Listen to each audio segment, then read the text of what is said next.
Selon Greenpeace, la flambée des SUV annule les gains climatiques des véhicules électriques. À quelques jours de la COP28 sur le climat, Greenpeace s'attaque aux SUV thermiques des grands constructeurs qui, selon elle, annulent complètement les gains climatiques provenant des véhicules électriques. Les ventes importantes de SUV thermiques de grands constructeurs comme Hyundai, Kia, Volkswagen ou encore Toyota annulent complètement les gains climatiques provenant des véhicules électriques de ces mêmes constructeurs, selon un rapport de Greenpeace publié ce mercredi. Les plus grands constructeurs automobiles mondiaux se lancent à corps perdu dans la fabrication de SUV, poussant encore davantage la planète vers la catastrophe climatique. Salam Erin Choi de Greenpeace Asie. Ce rapport de l'organisation environnementale rappelle la forte augmentation de part des SUV dans le total des ventes des principaux constructeurs mondiaux entre 2013 et 2022. Leur nombre en circulation dans le monde est passé de moins de 50 millions d'exemplaires en 2010 à 330 millions en 2022, soit 1,3 fois le nombre total des véhicules immatriculés dans l'Union européenne. Greenpeace dénonce aussi le fait que l'ensemble de ces SUV ont émis en 2021 plus de 900 millions de tonnes de CO2 sur la route. Si cette flotte automobile formait un pays, elle serait classée cette année-là au 6e rang des États les plus pollueurs du monde.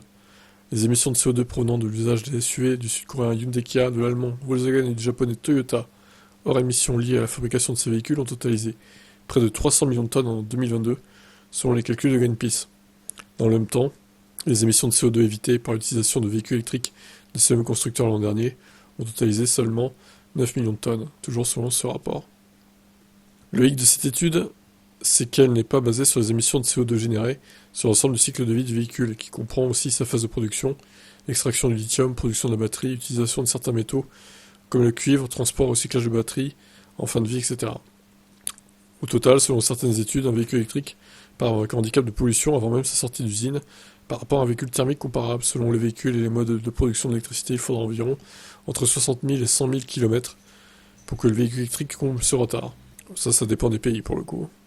Donc l'ONG, qui dénonce un greenwashing de l'industrie automobile, demande aux constructeurs de réduire la taille de leur flotte de SUV en même temps qu'ils électrifient leurs ventes, mais pas question pour Greenpeace de concevoir l'usage de SUV électriques, car ces modèles ont une empreinte carbone plus élevée que les autres voitures électriques, notamment parce qu'ils demandent davantage d'acier dans leur production.